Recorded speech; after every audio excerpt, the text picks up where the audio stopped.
Hi, good evening, fellow 9/11 truthers. It's me, Elias Bartholomew, back, just making another video. Um, I, I'd like to say once again how grateful I am to be a part of this community. You guys really keep me going, and it's something I've been a part of almost my entire life since I was about 8 years old in 2003. So, I just feel honored to have the privilege to continuously sort of fight for the truth and what's right with you guys.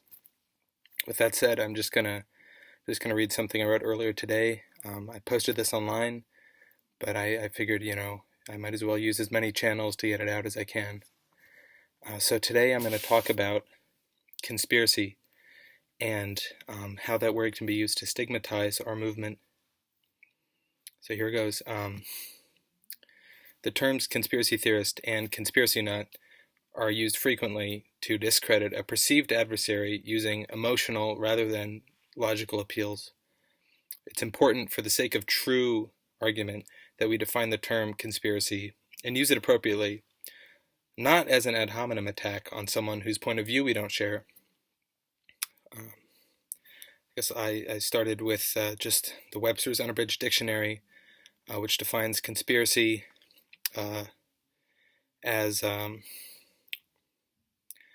planning and acting together secretly, especially for a harmful or unlawful purpose, such as murder or treason, or the continuous degeneration of the Western world in this case.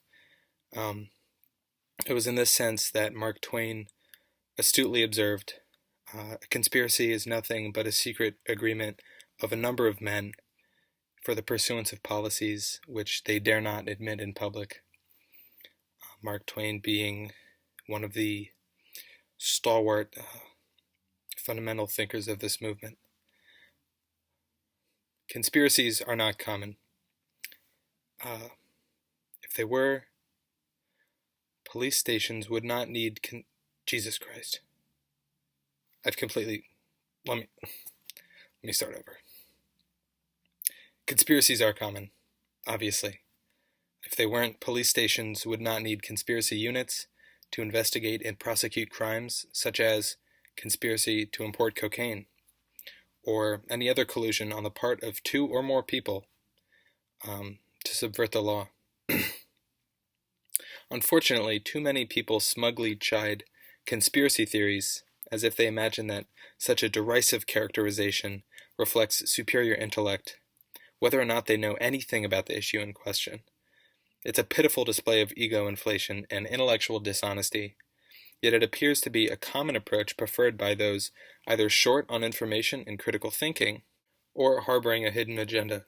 Here are just a few examples of past conspiracy theories that have been commonly derided but were later determined to be credible. The 1993 business plot. Smedley Butler, a decorated United States Marine Corps general who wrote a book called War is a Racket, testified before a congressional committee that a group of powerful industrialists who had tried to recruit him were planning to form a fascist veterans group that intended to assassinate Franklin Roosevelt and overthrow the government in a coup. While news media at the time belittled Butler and called the affair a hoax, the congressional committee determined that Butler's allegations were credible, although no one was prosecuted. Project Paperclip. After winning World War II, the U.S. imported hundreds of Nazis and their families through Project Paperclip, so named because ID photos were clipped to paper dossiers. It was set up by an agency within the Office of Strategic Services, predecessor of the CIA. Along with creating false identities and political biographies, Paperclip operatives expunged or altered Nazi records and other criminal histories in order to illegally circumvent President Truman's edict that prohibited Nazis from obtaining security clearances. Thus, high-level Nazis waltzed into sensitive positions of authority and secrecy in the U.S. military-industrial establishment, including the National Aeronautics and Space Administration, NASA, major corporations, and universities. Like Paul DeMann, These Germans were conveniently referred to as former Nazis, but former was commonly just a euphemism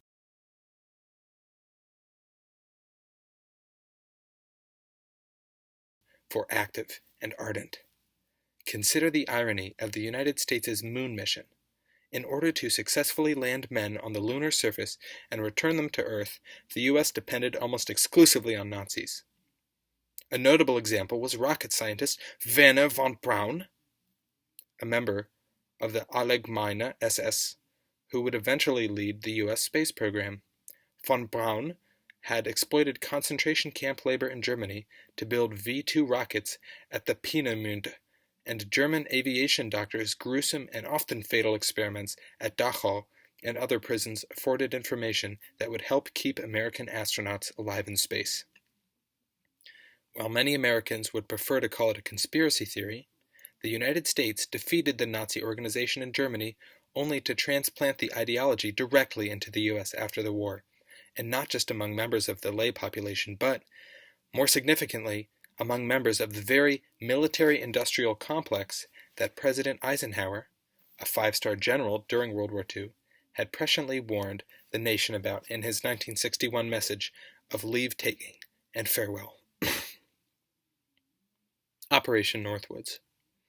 Declassified documents revealed that in 1962, the CIA was planning to execute false flag terrorist attacks, such as killing random American citizens and blowing up civilian targets, including a U.S. airliner and ship, in order to blame Castro and justify invading Cuba. Gulf of Tonkin.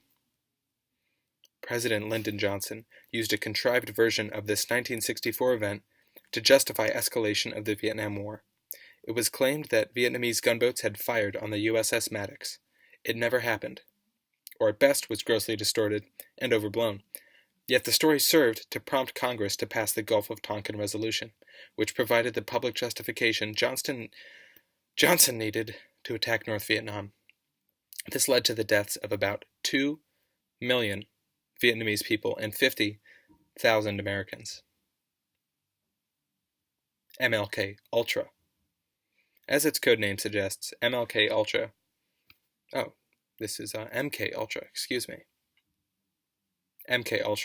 was a mind control program run by the Office of Scientific Intelligence for the ostensible purpose of discovering ways to glean information from communist spies, although its applications were undoubtedly more far-reaching. It employed various methodologies including sensory deprivation and isolation, sexual abuse, and the administration of powerful psychotropic drugs such as LSD to unwitting subjects, including military personnel, prisoners, and college students. Many of them suffered serious consequences. One biochemist, Frank Olson, who was secretly slipped a strong dose of LSD at a CIA meeting, suffered a severe psychotic break and died when, for whatever reason, no one knows, he plummeted from his apartment window to the pavement below. Such revelations came to light in 1975 during hearings by the Congressional Church Committee, Select Committee to Study Governmental Operations with Respect to Intelligence Activities, and the President Rockefeller Commission. These investigations were hindered by CIA Director Richard Helms, who in 1973 had ordered the MK Ultra files destroyed. Operation Mockingbird.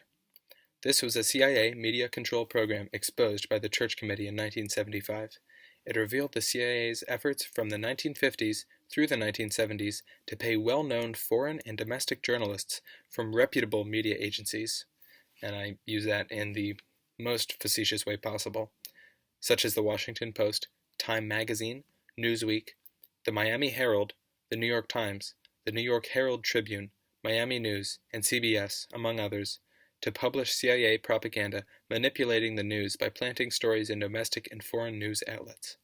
During the hearings, Senator Church asks an agency representative, "Do you have any people paid by the CIA who are working for television networks?" The speaker eyed his lawyer, then replied, "This, I think, gets into the details, Mr. Chairman, that I'd like to get into in executive session." In other words, he didn't want to admit the truth publicly. He gave the same response when asked if the CIA planted stories with the major wire services, United Press International, and the Associated Press.